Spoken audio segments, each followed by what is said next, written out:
جو ہر بند کے آخر میں چوں کا توں آتا ہے۔ اس بند کے آخر میں دیکھیے آخری مصرع، چوتھا مصرع ہے ہمارا وطن پیارا پیارا وطن۔ یہ ٹیپ کا مصرع ہے جو کہ ہر بند کے آخر میں اسی طرح سے دہرایا جاتا ہے۔ اس مصرع میں شاعر اپنے وطن سے پیار کا اظہار کرتا ہے۔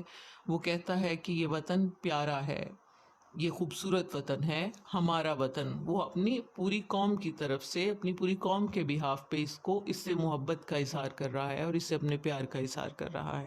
جی تو بچوں اب آتے ہیں دوسرے بند کی طرف۔ دوسرا بند ہے یہ سرسبز جنگل لہکتے ہوئے، یہ باغوں کے منظر مہکتے ہوئے، لہکتا مہکتا ہمارا وطن، ہمارا وطن پیارا پیارا وطن۔ سرسبز شاداب، لہکتے ہوئے ہوا سے ہلتے ہوئے، مہکتے ہوئے خوشبودار۔ یہ تھے اس کے مشکل الفاظ کے معنی۔ اب ہم آتے ہیں تشریح کی طرف۔ اس بند میں بھی شاعر اپنے وطن کے خوبصورت نظاروں کی تصویر کشی کرتا ہے اور اس تصویر کشی کے ذریعے اپنی محبت کا اظہار کر رہا ہے۔ بچوں جنگلات یعنی سبزہ زمین کا حسن ہوتا ہے، اسی سبزے کی بدولت زمین کی رونقیں قائم ہیں۔ شاعر کا وطن جنگلات کی دولت سے مالا مال ہے۔ مشرق سے مغرب اور مغرب سے مشرق کی طرف چلتی ہوئی ہوا سے جنگلات میں موجود سبزہ لہلہاتا ہے تو ماحول کی خوبصورتی میں اور بھی اضافہ ہو جاتا ہے۔ دوسرے مصرعے میں شاعر اپنے ملک کے باغات کا ذکر کرتا ہے۔ ان باغات میں موجود رنگ برنگ پھول ایک طرف تو زمین کے حسن کو بڑھا دیتے ہیں، دوسری طرف ان سے اٹھنے والی مہک ماحول کو خوشگوار بنا دیتی ہے۔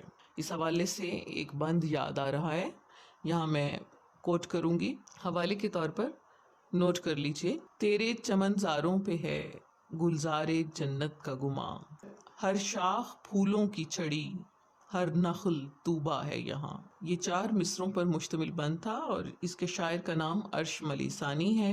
جی بچوں جنگلات اور باغات زمین کا زیور ہوتے ہیں۔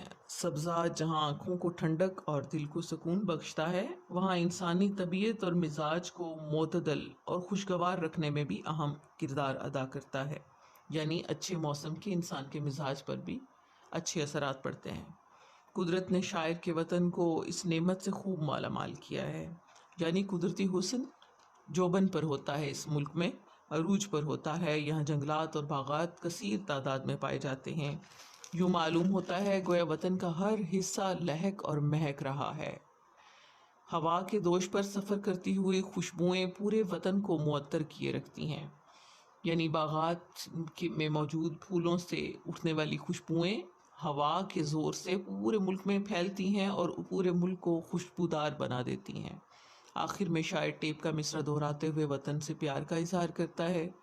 ہمارا وطن کہتے ہوئے اپنی پوری قوم کے جذبات کی نمائندگی کرتا ہے، یعنی اپنی پوری قوم کی طرف سے وہ وطن سے محبت کا اظہار کر رہا ہے۔ اب آتے ہیں تیسرے بند کی طرف۔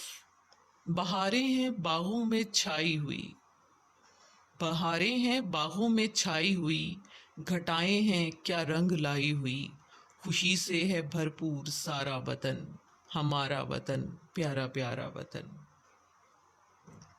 مشکل الفاظ کے معنی ابھی بیان کروں گی۔ بہاریں ہیں باغوں میں چھائی ہوئی، گھٹائیں ہیں کیا رنگ لائی ہوئی۔ گھٹا کہتے ہیں بادلوں کے جھرمٹ کو، اور گھٹا کا رنگ لانے سے مراد اس کا بارش برسانا ہے۔ خوشی سے ہے بھرپور بھرا ہوا۔ جی بچوں اس بند میں بھی شاعر اپنے وطن کی خوبصورتی بیان کرتا ہے، وہ اپنے وطن سے محبت کا اظہار کرنا چاہتا ہے۔ در حقیقت یہ جو وطن کی خوبصورتی بیان کرتا ہے کیوں کر رہا ہے؟ کیونکہ وہ اپنے دلی جذبات کا اظہار کرنا چاہتا ہے، وہ اپنے وطن سے اپنی محبت کا اظہار کرنا چاہتا ہے۔ اس بند کے پہلے مصرعے میں شاعر کہتا ہے کہ اس ملک میں، شاعر کے وطن میں بہاریں باغوں میں چھائی ہوئی ہیں۔ پہلے مصرعے میں یعنی وہ موسم بہار کی رنگینیوں کا ذکر کرتا ہے۔ موسم بہار یعنی وہ موسم جب باغات کا حسن عروج پر ہوتا ہے، درختوں پر نئی شاخیں، پھل اور پھول لگتے ہیں، کیاریاں رنگ برنگ پھولوں سے رنگین ہو جاتی ہیں، کونپلیں پھوٹتی ہیں، فضا ہر وقت خوشگوار رہتی ہے، پرندے ادھر سے ادھر پھدکتے اور خوشی کے گیت گاتے ہیں۔ شاعر کے وطن میں بہار کا موسم خوشیوں کا پیغام لے کر آتا ہے۔ حوالے کے طور پر ایک بند پڑھنے جا رہی ہوں، ذہن میں آ رہا ہے۔ اسی بہاروں کا ذکر ہے اس بند میں بھی. تیری بہاریں دائمی، تیری بہاریں جاوداں، تجھ میں ہے روح زندگی، پہم رواں پہم جواں. یہ بھی عرش ملی ثانی کی ایک نظم کا بند تھا جو میں نے ادھر کوٹ کیا ہے. جی بچوں، دوسرے مصرے میں شاعر موسم برسات کے حسین نظاروں کا ذکر کرتا ہے. موسم برسات، بارشوں کا موسم. موسم برسات میں دیکھتے ہی دیکھتے آسمان بادلوں سے بھر جاتا ہے. بادل آسمان پر اکٹھے ہو کر گھٹائیں بن کر چھا جاتے ہیں. گھٹاؤں کے رنگ لانے سے مراد بارش برسانا ہے. یہ گھٹائیں زوردار بارش برسانے کا سبب بنتی ہیں. بارش سے زمین سیراب ہو جاتی ہے، زمین کو پانی ملتا ہے، اور جس کے نتیجے میں ہر وقت ہر طرف سبزہ اگا ہوا دکھائی دیتا ہے.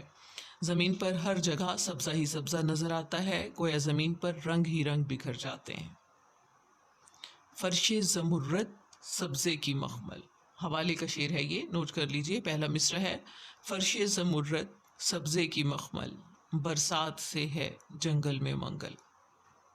خوشگوار موسموں کے یہ رنگ انسانی مزاج پر بھی بہت اچھے اثرات ڈالتے ہیں. شاعر تیسرے مصرے میں کہتا ہے کہ خوشی سے ہے بھرپور سارا وطن، یعنی کہ ان موسموں کا، بہار کے موسم کا اور برسات کے موسم کا انسانی مزاج پر بھی بہت اچھا اثر پڑتا ہے. تمام لوگ خوش ہو جاتے ہیں. ٹھنڈی ہوائیں اور گھنگور گھٹائیں وطن کے لوگوں میں خوشیاں بانٹتی ہیں. یہاں بھی ایک شعر کوٹ کروں گی میں. دلکش سما ہے دل شادماں ہے، دلکش سما ہے دل شادماں ہے، خوشیوں کا ہر سو دریا رواں ہے. اور چوتھا مصرع وہی ٹیپ کا مصرع. آخر میں شاعر ٹیپ کا مصرع دہراتے ہوئے کہتا ہے کہ اس کا وطن بہت پیارا ہے. ہمارا وطن کہتے ہوئے وہ اپنی پوری قوم کی طرف سے اپنے وطن سے محبت کا اظہار کر رہا ہے. اب آتے ہیں اس نظم کے آخری بند کی طرف. آخری بند، چوتھا بند، یعنی کہ وطن کے فسانے سناتے ہیں ہم، یہی گیت دن رات گاتے ہیں ہم اس کے ہیں یہ ہے ہمارا وطن پیارا پیارا وطن. فسانے یعنی کہانیاں، گیت، ترانہ، نغمہ. اس بند میں بھی شاعر وطن سے اپنی والہانہ عقیدت کا اظہار کرتا ہے. وہ کہتا ہے کہ اس وطن کے لوگ وطن کی محبت سے سرشار ہیں اور ہر وقت اسی کے گن گاتے ہیں، یعنی ہر وقت ان کی زبان پر اسی وطن کی تعریفیں ہوتی ہیں. کبھی اس کے بہادر سپاہیوں کے قصے، کبھی اس کی تیزی سے ترقی کی منازل طے کرتی ہوئی صنعتوں کی باتیں، تو کبھی اس کے محنت کش عوام کی جفا کشی کے قصے ہر وقت لوگوں کی زبان پر ہوتے ہیں.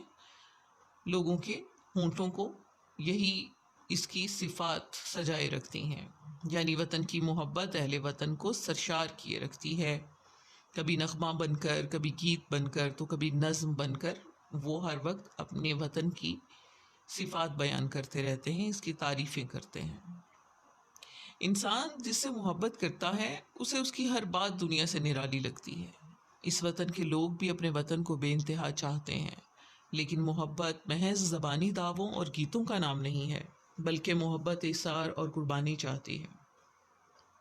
یہی بات وہ تیسرے مصرے میں کہہ رہا ہے شاعر. ہم اس کے ہیں یہ ہے ہمارا وطن، یعنی یہ اگر ہمارا وطن ہے تو ہم اس کے ہیں. اس کے کیسے ہیں؟ اس کے اس طرح سے ہیں کہ اس کے بھی ہمارے پر حقوق ہیں. وطن کے حقوق کیا ہیں؟ کہ وطن اپنے رہنے والوں سے تقاضا کرتا ہے کہ وہ اس کی سلامتی، خوشحالی کی خاطر اپنا کردار ادا کریں، اس کی ترقی دوسری اقوام کے برابر میں اسے لا کھڑا کر دیں، یا دوسری اقوام سے آگے نکل جانے کی کوشش میں، ترقی کے سفر میں ہر انسان، ہر شخص، اس کا ہر رہنے والا شخص اپنا اپنا کردار ادا کرے. یعنی ہم بھی وطن کی سلامتی، خوشحالی اور ترقی کی خاطر اپنا تن، من، دھن داؤ پر لگانے کے لیے ہر وقت تیار رہیں. شاعر کہتا ہے کہ ایسا ہی ہے اس وطن کے شہری. اگر یہ وطن ہمارا ہے تو ہم بھی اس وطن کے ہیں، ہر وقت اپنا سب کچھ نثار کرنے کے لیے تیار رہتے ہیں، ہر وقت اس وطن کی ترقی اور خوشحالی کے لیے کوشش کرتے رہتے ہیں. حوالے کا شعر یہاں پہ کوٹ کروں گی. وطن کے جاں نثار ہیں، وطن کے کام آئیں گے، وطن کے جان نثار ہیں، وطن کے کام آئیں گے، ہم اس زمیں کو ایک روز آسماں بنائیں گے۔ چوتھا مصرع وہی ٹیپ کا مصرع ہے۔ شاعر اس مصرع میں اپنے وطن سے پیار کا اظہار کرتا ہے۔ وہ کہتا ہے ہمارا وطن پیارا پیارا وطن۔ ہمارا وطن یعنی پوری قوم کی طرف سے وہ قوم کے جذبات کی نمائندگی کرتا ہے، اپنے وطن سے پیار کا اظہار کرتا ہے۔ وہ کہتا ہے ہمارا وطن بہت پیارا ہے۔ یہ تھی اس کی مکمل تشریح۔ ابھی چونکہ ہم یہ سبق مکمل کرنا چاہتے ہیں تو ہم اس کی مشق کی طرف بھی آئیں گے۔ اس کے مشقی سوالات کو حل کرواؤں گی میں۔ درج ذیل کے مختصر جواب تحریر کریں۔ سوالوں کے مختصر جواب دینے ہیں۔ پہلا سوال ہے جان سے پیارا ہونے کا کیا مطلب ہے؟ اس کا جواب ہے جان سے پیارا ہونے کا مطلب ہے کہ اس کی اہمیت جان سے بھی بڑھ کر ہے۔ اس وطن کی خاطر، اس کی سلامتی اور بقا کی خاطر جان بھی قربان کی جا سکتی ہے۔ سوال نمبر 2 ہے شاعر نے جنت کا ٹکڑا کسے کہا ہے؟ اس کا جواب ہے شاعر نے اپنے وطن کو جنت کا ٹکڑا کہا ہے، کیونکہ شاعر کا وطن بہت خوبصورت ہے۔ قدرت نے شاعر کے وطن کو حسن کی دولت سے مالا مال کر رکھا ہے۔ سوال نمبر 3 ہے ہمارے وطن کے جنگلات اور باغات کیسے ہیں؟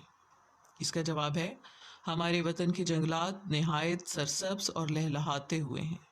باغات پھولوں پھلوں سے لدے ہوئے ہیں، گویا ہر طرف خوشبو اور رنگوں کا راج ہے۔ سوال نمبر 4 ہے گھٹاؤں کے رنگ لانے سے کیا مراد ہے؟ اس کا جواب ہے بادلوں کے جھرمٹ کو گھٹا کہتے ہیں۔ گھٹا کے رنگ لانے سے مراد بارش کا برسنا ہے۔ بارش برس کر زمین کو سیراب کرتی ہے، جس سے سبزے اور پھولوں کی صورت زمین پر رنگ ہی رنگ بکھر جاتے ہیں۔ یہ تھے مشقی سوالات۔ اب ہے خالی جگہ پر کریں، درست جواب کی مدد سے مصرع مکمل کریں۔ سوال نمبر 2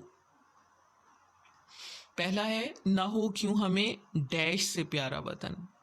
یہاں آئے گا جاں سے پیارا وطن۔ دوسری خالی جگہ ہے سہانا ہے ڈیش ہے سارا وطن۔ یہاں آئے گا سندر، سہانا ہے سندر ہے سارا وطن۔ تیسری خالی جگہ ہے یہ سرسبز جنگل مہکتے ہوئے۔ یہاں آئے گا مہکتے۔ چوتھی خالی جگہ ہے بہاریں ہیں ڈیش میں چھائی ہوئی، باغوں، یہاں باغوں آئے گا۔ اس سے اگلی خالی جگہ ہے گھٹائیں ہیں کیا ڈیش لائی ہوئی، یہاں آئے گا رنگ لائی ہوئی۔ اس کے بعد ہے الفاظ کے متضاد لکھیں۔ الفاظ دیے ہوئے ہیں جنت، جنت کا متضاد ہے دوزخ۔ متضاد یعنی اس سے الٹ لفظ، اس کا اپوزٹ کیا ہے؟ جنت دوزخ۔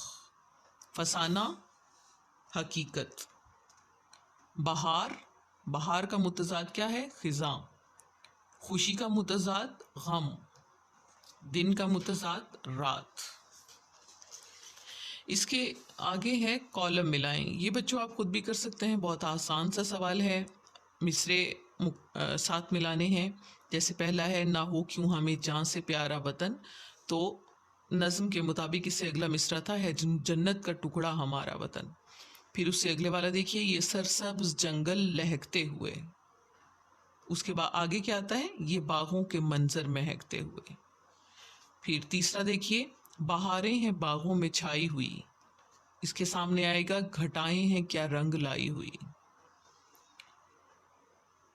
پھر چوتھا ہے وطن کے فسانے سناتے ہیں ہم۔ اس کے سامنے آئے گا یہی گیت دن رات گاتے ہیں ہم۔ پانچواں ہے ہم اس کے ہیں یہ ہے ہمارا وطن۔ اس کے سامنے آئے گا ہمارا وطن پیارا پیارا وطن۔ جی بیٹا، یہ تقریباً اس کے آگے کوئی ایسا قابل ذکر سوال نہیں ہے جو حل کرنے کے لیے آپ کو میری ضرورت پڑے، میری طرف سے گائیڈنس کی ضرورت پڑے۔ یوں ہمارا یہ سبق ختم ہوتا ہے۔ انشاءاللہ ہم امید ہے آپ کو اس سبق کی بہت اچھے طریقے سے سمجھ آ گئی ہوگی۔ اللہ حافظ۔